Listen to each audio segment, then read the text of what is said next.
구약 출애굽기 14장 10절부터 12절의 말씀을 봉독하겠습니다.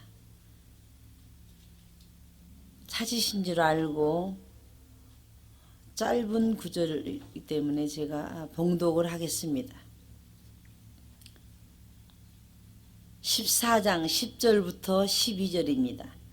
바로가 가까이 올 때에 이스라엘 자손이 눈을 들어 본즉 애굽 사람들이 자기 뒤에 미친지라 이스라엘 자손이 심히 두려워하여 여호와께 부르짖고 그들이 또 모세에게 이르되 애굽에 매장지가 없으므로 당신이 우리를 이끌어내어 이 광야에서 죽게 하느냐 어찌하여 당신이 우리를 애굽에서 이끌어내어 이같이 우리를 하느냐 우리가 애굽에서 당신에게 고한 말이 이것이 아니뇨 이르기를 우리를 버려두라 우리가 애굽 사람을 섬길 것이라 하지 아니하였느뇨 애굽 사람을 섬기는 것이 광야에서 죽는 것보다 낫겠노라. 아멘. 오늘 봉독해 드린 출애굽기 14장 10절부터 12절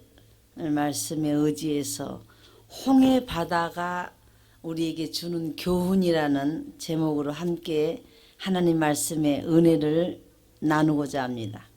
우리 한국 속담에도 명언이 많습니다. 하늘이 무너져도 솟아날 길이 있다. 이런 말이 있는가 하면은 또 우리가 정말 기사회생을 했다. 이런 말도 있죠. 도무지 살아날 수가 없었는데 어떤 도움을 받았던지 아니면은 어떤 의미로든지 우리가 다시금 살아서 또 복된 일을 하는 것을 가리켜서 기사회생이라 이런 말을 합니다. 가나안을 향하여서 마냥 콧노래를 부르고 이제 우리가 애굽을 떠나서 이제는 마냥 하나님이 축복하신 젖과 꿀이 흐르는 가나안 땅으로만 우리는 가게만 되면은 우리는 이제는 놀라운 축복을 받게 될 것이라고 들떠 있던 이스라엘 백성에게 자그만치 그들이 경험한 그 놀라운 기적의 체험은 둘째 고사하고 가장 인간으로는 해결할 수 없는 장애물이 그들 앞에 놓이게 된 것입니다. 그래서 오늘 우리는 하나님께서 여러 모양의 보살핌의 은혜를 생각하던 중에 그들이 맨 먼저 겪은 고난과 또 체험한 기적을 우리는 생각하면서 하나님이 만약 우리에게 하나님이 없었다면은 또 우리를 창조한 신이 없었다면은 우리를 하나님이 이끌어가는 그러한 하나님의 도우심이 없었다면은 우리는 어떻게 살 것인가 하는 그런 아찔한 생각을 저는 가지고 이 말씀을 아침에 대하게 됩니다. 첫째, 장애물에는 그 아래 반드시 길이 있다는 것입니다. 이것은 무엇을 의미하고자 하는 말인가? 창이란 바다, 우리가 대한민국에 가서 동해에 가서 동해 바다만 한번 바라다 보세요. 파란 그 물이 깊다 못해 까맣게 멍이 들었네 하듯이 새파란 그런 그 물결을 바라다 보면은 거기에 빠져서 살아날 수가 있겠습니까, 사람이? 또 그럴 일도 없겠지만은 어쨌든 굉장한 위험한 일입니다. 그런데 홍해라고 하는 이 바다도 지금은 그 위로 배가 다닐 정도, 또 밑에 땅 밑으로는 또 터널을 뚫어서 지하철 같이 그렇게 다닐 정도, 그 거리가 굉장히 장장 넓은 거리입니다. 그런데 그와 같은 대로 그들이 육지같이 건널 수 있으리라고는 그건 생각한 사람이 오늘날로 말하면 사이코라는 말을 들었을 겁니다. 저 사람은 그 생각을 했다는 것 자체가 벌써 위험한 발상이고 말도 안 되는 소리고 그것은 있을 수도 없는 일이다. 그런데 홍해가 가려놓여 있을 때 하나님은 그 홍해를 가르고 길을 내시는 장면을 우리에게 이렇게 기록합니다. 출애굽기 14장 21절에 보니까 모세가 바다 위로 손을 내음인데 바닷물이 물러가게 하시니 물이 갈라져 바다가 마른 땅이 된지라. 여러분, 바다가 물이 젖은 땅도 아니고 마른 땅이 되어버렸다는 겁니다. 우리는 이것을 가리켜서 말할 때 하나님은 홍해 바다를 통해서도 우리에게 너희가 아무리 갈 수 없고 가지 못하고 해결할 수 없는 문제가 우리 앞에 놓여 있다 할지라도 마른 땅으로 통과하게 하실 것이라는 겁니다. 그래서 우리는 하나님이 반드시 우리를 갈 수 있는 길을 가도록 축복하실 것을 이 말씀을 통해서 생각하게 됩니다. 바다가 마른 땅이 된지라. 하나님만이 사람에게는 홍해이지만은 육지가 되게 하는 능력을 갖고 계십니다. 바울과 실라가 옥중에 갇혀서 착고에 채워 있습니다. 착고에 채워 있다는 건 발도 이 세밧줄로 묶여 있고 허리도 세밧줄로 묶여 있고 온몸이 세밧줄로 다 묶여져 있습니다. 그런데 사도행전 16장 말씀에 보면은 그 말씀에는 이런 말씀이 나옵니다. 24절에 그가 이러한 영을 받아 저희를 깊은 옥에 가두고, 깊은 옥이란 말은 지하 3층 옥입니다. 그냥 지하실에 있는 옥이 아니라 지하 1층, 지하 2층, 지하 3층, 지하 3층 옥에 가두고 그 발을 착고에 든든히 채웠더니 한 발자국도 못 움직이도록 그 모든 그 세밧줄에다가 꽉꽉 벽에다가 못질해 놓은 그 세밧줄에다가 묶어 놓아 버렸습니다. 밤중쯤 되어 바울과 실라가 기도하고, 중요한 것이 바로 이거죠. 밤중쯤 되어 그들이 그냥 우리는 죽게 되었구나, 어떻게 이것을 해결해야 될 것인가 하는 것이 아니라 밤중쯤 되어 하나님께 기도하고 하나님을 찬미하며 제수들이 들었습니다. 야, 귀찮아 죽겠구나, 시끄러워 죽겠구나, 기왕 똑같은 환경에 잡혀 들어와가지고 말이야, 우리가 지금 잠 좀 자자, 잠 좀 자. 너희들은 잠도 안 자고 밤에 왜 이렇게 시끄럽게 떠들어대냐. 거기다 또 기도한다고 궁시렁거리지, 또 찬송 부른다고 또 시끄러워대지. 이런 일 좀 옆에 사람 좀 생각해서 안 했으면 좋겠다. 이러한 지금 상황입니다. 이에 호련히 큰 지진이 나서, 성경은 한경을 읽어보면 자세히 기록됩니다. 지진이 났다고 그랬어요. 여러분, 지진이요, 이번에 동경에 13교회에 집회하러 갔는데, 설교하러 갔는데 가만히 앉았다가 깜짝 놀랐어요. 저희는 무심코 이렇게 쳐다보는데 전등 삿갓이 왔다 갔다 하더니 이거 하야자자자자 이래요.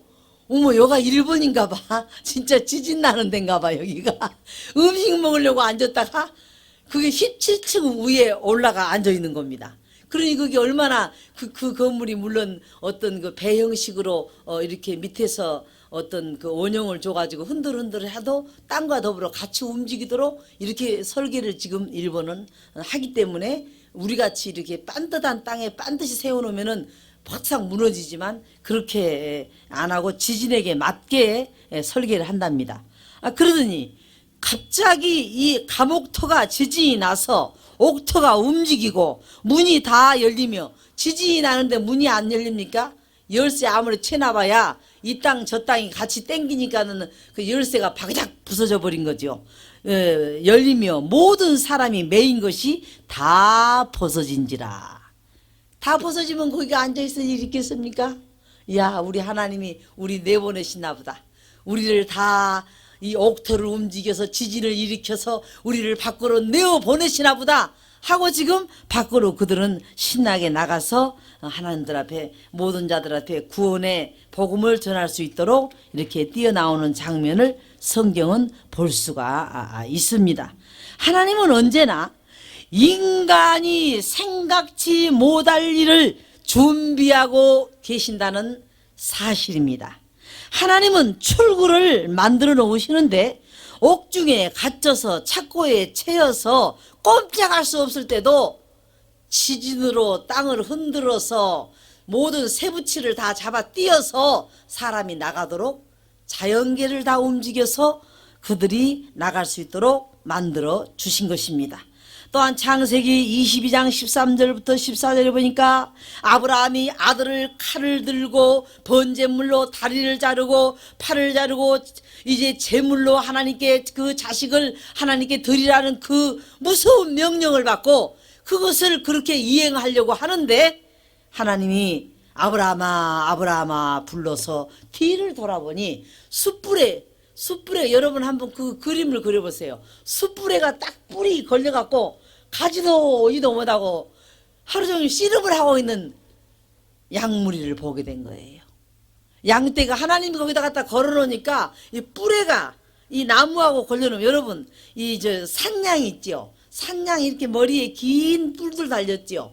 또 우리가 그 녹용을 먹는 그 녹용에 달린 이 뿔도 있죠. 저끼리 싸움하다 뿔이 얽히면 그대로 죽더만요. 그것도 사람이 보는 데서는 풀어주거나 어떻게 해주는데 어디 골짜기에서 싸우다가 둘이 같이 얽혀버리면 둘이 그대로 말라 죽어요. 빠져나오지를 못해. 이게 한번 이 사이 저 사이로 뿔이 가서 끼어가지고 빠져나오지를 못해요. 그런데 그래도 숯풀에가 이 양이 걸려 있었어요. 그래서 그걸 끌어다가 아브라함이 가서 가져다가 아들을 대신하여 번제로 드렸더라.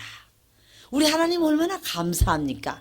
조금만 어려울 때일수록 우리가 모든 것을 침착하라고 그랬죠. 어려울 때 좌우를 돌아보고 또 뒤도 돌아보고 하다못해 그 산도 한번 돌아보라는 거야. 이 산에가 무슨 양이 있겠느냐 이렇게 생각하지 말고 돌아보니까는 숯불에 걸린 양이 있어서 아브라함이 그 이름을 여호와 이리라 하였으므로 오늘날까지 사람들이 이르기를 하나님의 산에서 준비되리라 하더라.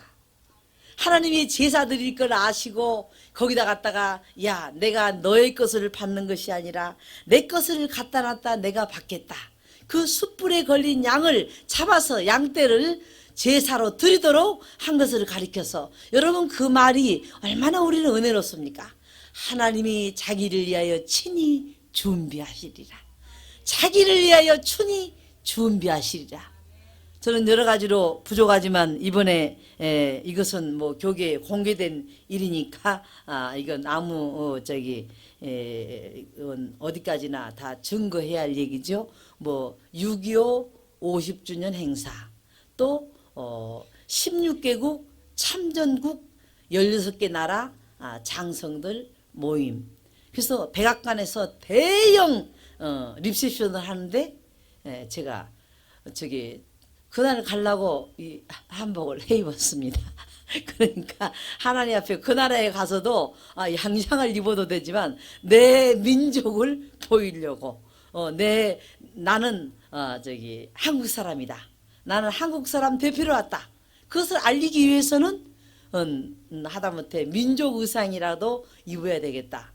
그 조그만 그런 그 중심이지만은 그 정말 벌써 16개국이 참전하지 않았더라면은 정말 메가드 장군이 인천 상륙작전을 안 했더라면은 벌써 없어졌을 내 나라. 그런데 하나님이 축복하셔서 이렇게 우리로 하여금 정말 오늘날까지 지탱하게 만드는데 그러한 정말 그 파티를 오히려 우리가 16개 나라를 초청해다 우리나라에서 그렇게 대접을 해야 됩니다. 그런데 어쨌든 간에 우리나라는 아직까지 지금 현재 새 정부가 바뀌어서 안정이 안 돼 있는 상황이죠. 근데 미국에서 그런 행사를 자그마치 한 7일 동안 하기 때문에 그러한 그것을 보면서 하나님이 당신을 위하여 친히 준비하시리라. 우리가 안 하면 하나님이 못 하실 것 같아요? 우리가 안 하면 하나님이 안 하실 것 같아요? 다 준비해서 우리 민족으로 하여금 모든 나라 사람들을 만나서 다 그들은 그 당시에 장관들이라면은 뭐 투스타도 있겠고 쓰리스타도 있겠고 다 나라적인 그러한 그 인물들 되고 지금은 나이가 다 70이 넘어서 다들 나타나시겠지만 어쨌든 간에 참 하나님께 영광 돌리고 이 민족을 사랑하시는 하나님의 놀라운 은혜죠. 여호와의 산에서 준비되리라 하시더라 하는 말씀처럼 하나님이 축복하신 줄을 믿습니다. 그리고 또한 하나님께서는 일찍이 말로 다 할 수 없는 파란만장한 일생을 살았던 요셉에게 그가 말로 다 할 수 없이 어려움을 겪고 애굽으로 팔려가고 구덩이에 빠치고 또 감옥에 갇히고 이와 같은 많은 순환을 겪었지만은 그들을 만났을 때에 요셉의 그 첫 음성이 무엇이었습니까? 창세기 45장 7절부터 8절에 보니까 하나님이 큰 구원으로 당신들의 생명을 보존하고 당신들의 후손을 세상에 두시려고 나를 당신들 앞서 보내셨나니 그런즉 나를 이리로 보낸 자는 당신들이 아니요 하나님이시라. 하나님이 나로 바로의 아비를 삼으시며 그 온 집의 주를 삼으시며 애굽 땅의 치리자를 삼으셨나이다. 애굽의 국무총리를 만들어서 오늘날 당신들뿐만 아니라 세계의 모든 거민에게 양식을 해결하라고 하나님이 이와 같이 이 시대에 나를 앞서서 보내셨나이다. 이런 말을 하고 있습니다. 또한 하나님의 말씀은 분명히 아까 그랬죠. 홍해 밑에 새로운 길이 있다고 그랬습니다. 홍해 밑에 길이 있을 정도가 아니라 마른 땅이 있었습니다. 질퍽한 바닷물이 아니라 아주 마른 땅으로 걸어가도록 하나님은 우리를 만들어 주셨습니다. 시험 당할 즈음에 또한 피할 길을 내사 능히 감당하게 하신다고 그랬습니다. 고린도전서 10장 13절에도 이런 말씀이 있습니다. 사람이 감당할 시험 밖에는 너희에게 당할 것 없이 없나니 아무리 죽겠네, 못 살겠네, 힘들어서 못하겠네, 이 일은 안 될 것 같아, 하지 못할 것 같아, 이런 말 하지 말라는 것입니다. 사람이 감당할 시험 밖에는 너희에게 당할 것이 없나니 오직 하나님은 미쁘사 너희가 감당치 못할 시험 당함을 허락지 아니하시고 시험 당할 즈음에 또한 피할 길을 내사 능히 너희로 감당하게 하시느니라. 아까는 수양을 준비하고 제사 드리게 만들더니 또 홍해 밑으로 또 마른 땅으로 지나가게 만들더니 여기서는 피할 길을 내셔서 능히 감당하도록 축복을 하신다는 겁니다. 두 번째로 장애물이 변하여 보호벽이 되게 하신다는 겁니다. 장애물은 장애물을 위하여 존재하는 것이 아니라 우리를 보호하고 우리를 지키고 우리를 모든 것에서 위험에서 방패가 되기 위하여서 우리에게 도리어 존재한다는 것입니다. 홍해의 기적은 모든 족속에게 고루 통용되는 것은 아니었습니다. 애굽 사람은 못 가게 하는 길입니다. 여러분, 홍해가 있다고 해서 애굽 사람도 덤벙 들었다는 다 빠져 죽었습니다. 애굽 사람들은. 애굽 사람들은 죽었어요. 하나님 백성들만 살았습니다. 그러니까 이 장애물이 변하여 우리 보호벽이 되게 하시는 것입니다. 그래서 창세기 14장 28절에 물이 다시 흘러 병거들과 기병들을 덮되 그들의 뒤를 쫓아 바다에 들어간 바로의 군대를 다 덮고 하나도 남기지 아니하였더라. 하여간 이 이스라엘 백성들을 쫓아가서 죽이겠다고 이 홍해바다로 첨벙첨벙 뛰어들어온 병과 마병과 그 장성들은 다 물로 떠내려가서 죽게 만들어버렸대요. 하나님이 물에다 수장시켜버렸다는 것입니다. 그러니 우리는 우리는 보호벽이 됐지만은 그들에게는 엄청난 장애물이 되어진 것입니다. 또한 믿는 자들이 부른 찬송이 불순자들에게는 고통의 소리요 듣기 싫은 소리요 시끄러운 소리였지만 하나님 백성들에게는 하나님이 구출해 주시는 찬가였습니다. 하나님이 그들을 이끌어내 주시는 은혜의 찬송이었습니다. 그래서 고린도후서 2장 15절에 우리는 구원 얻는 자들에게나 망하는 자들에게나 하나님 앞에서 그리스도의 향기니 망하는 자들도 하나님 섬기는 사람들의 향기를 맡아야 되고 또 구원 얻은 자들에게도 하나님 백성의 향기를 맡아야 되고 우리는 그리스도의 향기라고 그랬습니다. 우리 때문에 망하는 일이 생기지를 않는다는 것입니다. 하나님 반드시 축복을 하신다는 것입니다. 또 하나님이 사랑하는 자는 모든 것이 합력하여 선을 이루게 하십니다. 로마서 8장 28절에 우리가 알거니와 하나님을 사랑하는 자 곧 그때로 부르심을 입은 자들에게는 모든 것이 합력하여 선을 이루느니라.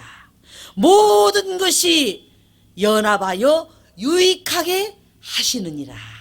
하나님 우리를 다 유익하게 하십니다. 여러분 우리에게 저는 그 생각을 해봤어요. 하나님의 성전에 우리가 적지만은 정말 어떻게 이렇게 교회를 찾아오신 선생님은 처음인 것 같아요. 전화는 가끔 옵니다. 방송 설교에서 들었습니다. 어떻게 찾아가야 되나요? 굉장히 찾기가 불편하죠. 여기가 길가에 있는 것 같으면서도 상가 같고 교회 자리 같지도 않고 여기가 다락방 같아요. 그러니까는 찾아오기 굉장히 용이치 않은 것 같아요. 그래서 찾다가 못 찾았어요. 그리고 뭐 테이프를 좀 받아볼 수 있게 해달라. 그러면 뭐 저기 테이프료를 뭐 무슨 우리 교회로 뭐 보내겠다. 뭐 별 연락이 다 옵니다. 오기는. 그래도 저는 굉장히 감회로운 게 이 산을 넘고 물을 넘어 여기까지 찾아오셨다는 게 그리고 예수를 계속 믿으신 분이 아닌 분이 오셨다는 게 하나님이 어떤 맞아 우리에게 어떤 표적을 주신 것 같아요. 너희 아무리 그 구석에서 확 처박혀 있어도 사람은 꿀만 있으면은 나비는 온다. 예를 들어서 하나님의 그 말씀이 있기 때문에 하나님의 사람이 온다. 이런 것을 우리에게 하나님은 징조를 주신 것 같아요. 어쨌든 하나님께서 모든 것이 합력하여 선을 이루시는데 연합하여 유익하게 하신다고 그랬습니다. 또 하만이는 모르드게를 달리려고 얼마나 튼튼하게 50규빗이나 되는 장대를 만들었는데 결국은 그 장대에 자기가 달리고 말았다는 사실입니다. 풀무불에 타죽지 않고 하나님의 보호를 다니엘은 받았지만 세 친구는 다 하나님의 은혜를 입었지만 그들을 던져 넣으러 갔던 자들은 다 타 죽었다고 성경은 기록하고 있습니다. 또 사자굴에 들어갔을 때 다니엘은 하나님의 보호를 받았지만은 그들을 모함하던 자들은 사자들의 밥이 되고 말았다고 성경은 말씀하고 있습니다. 세 번째로 이방인에게는 장애물이 여전히 장애물일 수밖에 없다는 사실을 기억해야 합니다. 애굽 사람과 바로의 말과 병거와 뒤쫓아 바다로 들어간 모든 것들은 다 수장돼서 없어지고 말았습니다. 하나님은 질서 있게 불과 구름 기둥으로 이스라엘 백성을 인도하셨습니다. 불 기둥이 있을 때는 머물러 있으라. 구름 기둥이 있을 때는 움직이라. 이 모든 것이 질서 있게 움직여졌습니다. 그런데 애굽 군대는 어떻게 된 줄 압니다. 이 성경에 보니까 어떻게 됐느냐 하면은 애굽 군대에게는 어지럽게 만들어 버렸어요. 여기가 구름이 있고 여기가 불이 있고 정신이 하나도 없고 불이 왔다 갔다 구름이 왔다 갔다 해가지고 자기들끼리 부딪혀서 서로 막 문제가 일어납니다. 그것이 성경에 기록된 말씀입니다. 그래서 모세가 손을 내밀어 여호와께서 그들을 다시 이렇게 손을 내밀 때 물이 합쳐져 버렸습니다. 합쳐져서 60만이나 하는 그 모세의 모든 군대가 물에 다 빠져 죽고 그 병기와 그들의 그 도구가 다 병거와 그 말과 그 모든 것들이 다 없어지고 말았습니다. 그래서 출애굽기 14장 26절에는 여호와께서 모세에게 이르되 내 손을 바다 위로 내어 밀라 애굽 사람들과 그 병거들과 마병들 위에 다시 흐르게 하라 하시니 애굽 사람들은 바다에 넣고 물이 흘러 덮음으로 수장되었더라 그랬습니다. 시편 11절부터 12절에 이런 말씀이 있습니다. 우리를 끌어 그물에 들게 하시며 어려운 짐을 우리 허리에 두셨으며 사람들로 우리 머리를 타고 가게 하셨나이다. 우리가 물과 불을 통행하더니 주께서 우리를 끌어내사 풍부한 곳에 들이셨나이다. 우리는 불을 통과해도 괜찮습니다. 물을 통과해도 괜찮습니다. 불과 물을 통행하게 하시더니 풍부한 곳에 우리를 들이셨나이다. 성경은 이렇게 말씀하고 있습니다. 하나님의 사람이 가는 길에도 때로는 장벽이 있습니다.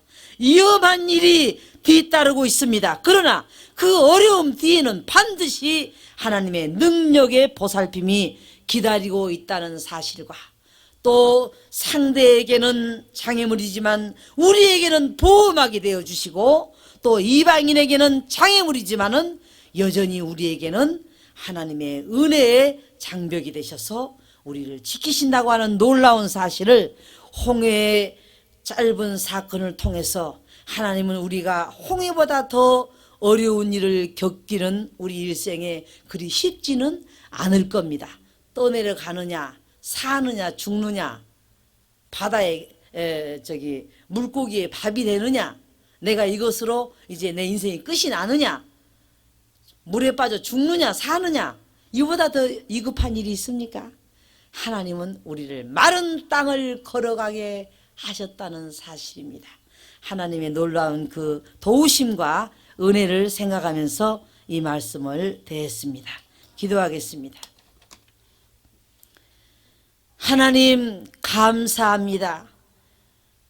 우리가 강건하면 7, 80이라고 했습니다. 우리 일생이 그렇게 긴 것이 아닙니다. 하나님께서 우리를 보호하셔서 도우심을 주셔서 하나님의 은혜 가운데 지내도 80이요.